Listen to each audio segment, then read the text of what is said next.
वो है कि किस तरीके से मोसाद ने एक खुलासा किया है। सुमित जी, मोसाद ने खुलासा ये किया है कि हमास यूरोप, जर्मनी और ऑस्ट्रिया के अंदर हमला करने की तैयारी में है, और मोसाद ने जो है इसको लेकर के जो है ये एक काउंटर टेररिज्म को लेकर एक्सरसाइज भी की है इन कंट्रीज के साथ। इसे कैसे देखते, कितना बड़ा खतरा अब हमास इसके लिए, यूरोप के लिए बन चुका है?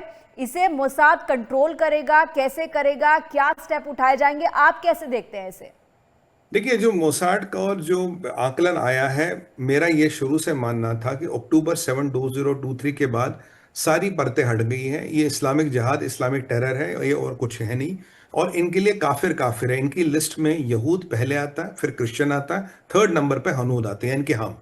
ये बिल्कुल क्लियर है, ये लिखा हुआ है, इसमें ऊपर नीचे वाली बात नहीं, कोई एनालिसिस का विषय नहीं है। जी। तो अभी तो यार हमारा नाम तो खराब हो ही गया। अब तो इसराइल, अब हमारी खूब टिकाई पिटाई हो रही है। और कहीं ना कहीं अब इसराइल का सबसे बड़ा वेपन सप्लायर कौन है? सबसे बड़ा वेपन सप्लायर जर्मनी था, उसके बाद स्पेन था, उसके बाद आपका इटली था। तो उन्होंने कहा अच्छा यहां कर लेते हैं। यूरोप के हार्ट में, यूरोप की सबसे शक्तिशाली इकोनॉमी कौन सी है अभी? जर्मनी है। जर्मनी के बाद यूके का कई नंबर आता है। तो क्यों ना हम जर्मनी में, और जर्मनी में एक और एडवांटेज है। देखिए, एंजेला मर्केल ने 1 मिलियन पीसफुल्स को असाइलम दे दिया ना। सीरिया के कुछ बहुत शरीफ लोग को, जो 1 मिलियन थे, उनको अपने देश में बसा लिया। और वहां जर्मनी में अब नो गो जोन्स है। जो कोलोन का कैथेड्रल था, जो फेमस कैथेड्रल है, मैंने भी देखा है, वो अब मस्जिद में तब्दील हो गया। तो जर्मनी तो बहुत उम्दा, बहुत फास्ट पेस से तरक्की कर रही है। पुलिस नहीं जा पा रही, चर्चों को मस्जिद में कन्वर्ट किया जा रहा है, ये हालत है वहां पे। और आप जानते हैं कि इनके तो 8-8 10 बच्चे होते हैं। तो जर्मनी को खोखला करने और बर्बाद करने की पूरी योजना बनाई गई। तो जर्मनी में एक ही इंडस्ट्री है, वो है जर्मन इंजीनियरिंग। अब ये जो प्लान था, ये जर्मनी और ऑस्ट्रेलिया में दोनों जगह पे अटैक करना था, और बाकी अन्य यूरोप में अटैक करना था। छोटी छोटी सेल्स बनानी थी, जैसे ईरान बनाता है। ईरान के तर्ज पे छोटी छोटी सेल्स बनाओ, अटैक करो। फंडिंग आपकी आएगी कतर से, क्योंकि मीटिंग हुई थी कतर में। एज यूजुअल फंडिंग सारा कतर से आता है, सारा पैसा कतर से आता है। और कतर बोले हमें कुछ नहीं पता, ये तो वही वाली बात होगी कि भाई कल सूरज नहीं उगेगा। तो कतर से पैसा आया, फंडिंग हुई। और इसमें जो बंदा मेन पकड़ा गया था वो है मोहम्मद नईम। मोहम्मद नईम है, जो इसका बाप है वो वसीम नईम। वसीम नईम हमास के पॉलिट ब्यूरो में एक इंपॉर्टेंट बंदा। और इंपॉर्टेंस इसकी किससे आती है? जो अल हयाया है, ये वही बंदा है जिसका बेटा इसराइल ने कतर में मारा था स्ट्राइक में। अल हयाया का ये राइट हैंड मैन है। तो आप नहीं वसीम से बात कर लो, इनके अपने अल हयाया से बात कर रहे हो, जो अभी हमास का करता करता, जो अभी हमास के लिए दुनिया भर में कहीं भी नेगोशिएशन करता है, यही बंदा जाता है जिसका भी बेटा मारा गया था। अब इन्होंने ये नेटवर्क पूरा फैलाना था। हार्म्स पकड़े गए, वो राइफल्स, ग्रेनेड, AK-47, जो भी माल मसाला, जो भी हथियार बारूद है, वो सब पकड़ा गया। और इनको ये काम करना था। और उसके लिए इन्होंने एक तुर्किया से एक बंदा बुलाया था जो इस सबको संचालित करता। इस बंदे का नाम जो है वो है बुरहान अल खातिब। ये बुरहान अल खातिब तुर्किया का रहने वाला नहीं है। बुरहान अल खातिब एंडिंग 20s स्टार्टिंग 30s का बंदा है। ये सुन्नी है। ये लेबनान का रहने वाला है। लेबनान से ये गया तुर्किया, तुर्किया में हमास के संपर्क में आया। और तुर्किया में हमास का बहुत बड़ा मॉड्यूल चल रहा। तो ये ना समझे आप केवल कतार में चल रहा, तो ये तुर्किया में भी चल रहा। और जो बाप बेटे की मीटिंग हुई थी, वो हुई थी कतार में, कि भैया आ जाओ मीटिंग कर लो, देखो क्या हो रहा क्या नहीं हो रहा, सेटिंग बिठा लो।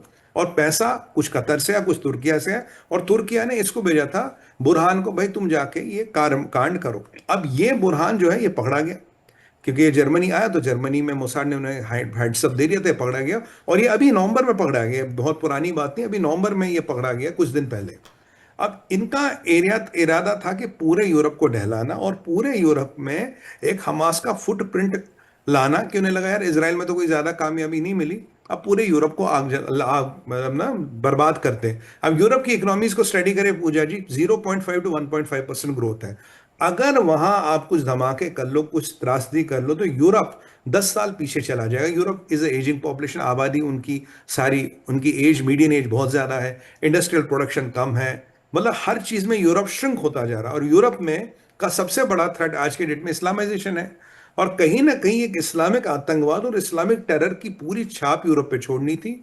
यूरोप 10-15 साल और पीछे चला जाएगा। इस्लामिक लोगों के लिए आने के दरवाजे खुल जाएंगे। और कर्नल गद्दाफी ने याद कहिए क्या कहा था, we will win Europe without firing a bullet, बिना एक गोली चलाए हम यूरोप को कैसे कब्जा कर लेंगे आबादी से। जाओ बच्चे पैदा करो, जाओ बच्चे पैदा करो और पूरे सिस्टम को इकोनॉमिकली डाइवर्ट मतलब कंट्रोल कर लो। जर्मनी में ये हुआ, ऑस्ट्रिया में ये हुआ, ये पूरे यूरोप में ये नेटवर्क फैला था, काफी पकड़ा गया है। अभी काफी नेटवर्क ऐसा जो पकड़ा नहीं गया, वो लोग मोसाड के साथ काम कर रहे हैं। और इसीलिए मैं कई बार इनको कहता था, मैंने कहा कल को अगर इसराइल नहीं रहा, तुम्हारे यूरोप की वाट लग जाएगी, तुम इनको कंट्रोल नहीं कर पाओगे। इसराइल के बस का इनको इनको लगाम डाल के रखना। इसराइल नहीं रहा तो यूरोप और अमेरिका की मतलब छक्के छूट जाने, तुम्हें समझ नहीं आएगा तो व्हाट हैज हिट यू। ये बिल्कुल वो जो मेरी थ्योरी हाइपोथेसिस थे उसका वैलिडेशन है कि अब यूरोप आज काम पर है कि हमास का यहाँ क्या काम। भाई हमास का हर जगह काम है ना, यहूद नंबर 1 है, तो नंबर 2 हम नंबर 3 है। तो ये कोई बात नहीं है। जब पीओजे में हमास का अधिवेशन हुआ, ईरान का हमास के हेड ने हमास को मिडल ईस्ट से ईरान पार करके पीओजे में उनका खूब अधिवेशन हुआ, खूब उनका बाजा गाजा स्वागत हुआ। तो हमने बोला था कि ये कुछ ना कुछ करेंगे जेएंडके में हम एक बड़े हमास स्टाइल अटैक के लिए तैयार रहना पड़ेगा। फिर पहलगाम हुआ। तो मतलब जहां यहां जा रहे हैं तो देखिए एक्टिविटी तीनों फ्रंट पे हो रही है। इसराइल में यहूदों के अगेंस्ट हो रही है, यहाँ क्रिश्चियंस के अगेंस्ट हो रही है, और यहाँ आप आइए तो यहाँ हिंदुओं के अगेंस्ट जो भी इनको काम करना था वो भी हो रहा है। हाँ, खास टारगेट पे रहेंगे Jewish synagogues, Jewish worship places, Jewish communities. वो तो मतलब वो तो गोल्डन मेडल है ना उनको मारना। तो ये उनके टारगेट पे रहता, बाकी भी सब इनके टारगेट पर। पूरा सुनियोजित कार्यक्रम है पूरे यूरोप और पूरे भारत में, जहां भी काफिर रहते हैं इनके हिसाब से उसको जला देना। अब देखिए कल देवेंद्र फडणवीस जी का भी स्टेटमेंट आया, जो धमाके हुए दिल्ली में, कहते इसको तो इनको तो पूरा भारत को जलाना था, ये कोई दिल्ली विल्ली तक सीमित नहीं है। तो हम कह रहे थे पूरा भारत को जलाने की कोशिश थी। ये कश्मीर जिहाद को पूरा नेशनल लेवल पे फैलाने की कोशिश की थी। कश्मीर जिहाद क्या इस्लामिक टेरर है, इस्लामिक जिहाद है, जिसको हम कश्मीर जिहाद कहें या कुछ भी कहें, ये सारा प्रकरण था। और अभी मैं आपको एक इंपॉर्टेंट अपडेट दे दूं, इसराइल का सीज फायर लगभग खत्म है। मैंने कुछ मित्रों से भी इसराइल में बात की। कल रात को इसराइल ने 27 हमास के लोग मारे हैं और करीब करीब 55 लोग जख्मी हैं। बेंजामिन नेतन्याहू ने आज 3 घंटे पहले एक स्टेटमेंट जारी किया है, कह रहा हम न किसी से अप्रूवल लेंगे, न किसी से पूछेंगे, न किसी से कुछ करेंगे। हमास, हिजबुल्लाह, लेबनान, जहां भी इसराइल का दुश्मन होगा हम जाके उसे ठोकेंगे। सीधा सीधा मैसेज डोनाल्ड ट्रंप को, तुम्हारा सीज फायर गया तेल लेने, अगर तुम सोचते हो हम तुम्हारा अप्रूवल लेंगे, हम तुमसे पूछेंगे साहब क्या करें, हम बिल्कुल नेस्तो नाबूद कर देंगे। तो आईडीएफ ने बमबारी की है गाजा पे, कल रात आईडीएफ ने बाकायदा बमबारी की है गाजा पे, जिसमें 27 हमास के जहादी मारे गए, जिसमें हमास का नेवल चीफ, उसका डिप्टी और एक और बड़ा लीडर है हमास का, जिसको निपटा दिया गया। तो वो सीज फायर भी लगभग खत्म है। डोनाल्ड ट्रंप को जरा बता दें एमएच1 के माध्यम से, वो वैसे उसको तो पता होगा, वो सीज फायर भी खत्म है। और अगर उनको लगता है जो उन्होंने खाट में जो एक उन्होंने कमांड एंड कंट्रोल सेंटर बनाया वो कंट्रोल कर पाएगा, बिल्कुल क्लियर स्टेटमेंट है, हम किसी की नहीं सुनने वाले, हम जो करेंगे वो करेंगे। और उसके फलस्वरूप आज पहुंचे हैं हमास का ये जो लीडर है अल हयाया, ये पहुंचा है जी कायरो। ये गया फतह अल सीसी के पास, रोने साहब हमें तो मार दिया, आके बचा लो, कुछ शुरू करो, पैसे दो, कुछ करो, दाएं करो बाएं करो, बिटकॉफ को बुलाओ, कश्नर की कंपनी में पैसे डालो, डोनाल्ड ट्रंप का इंटरवेंशन चाहिए, नहीं तो इसराइल तुम्हें ठोक देगा।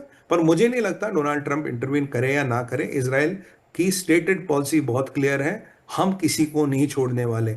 घर में घुस के मारेंगे, टनल में घुस के मारेंगे, जहां हो वहां ढूंढ ढूंढ के मारेंगे। बिल्कुल क्लियर बोल दिया बेंजामिन नेतन्याहू ने अपने आज कैबिनेट मीटिंग में 3 घंटा पहले। सो इसराइल की पोजीशन तो बिल्कुल क्लियर है।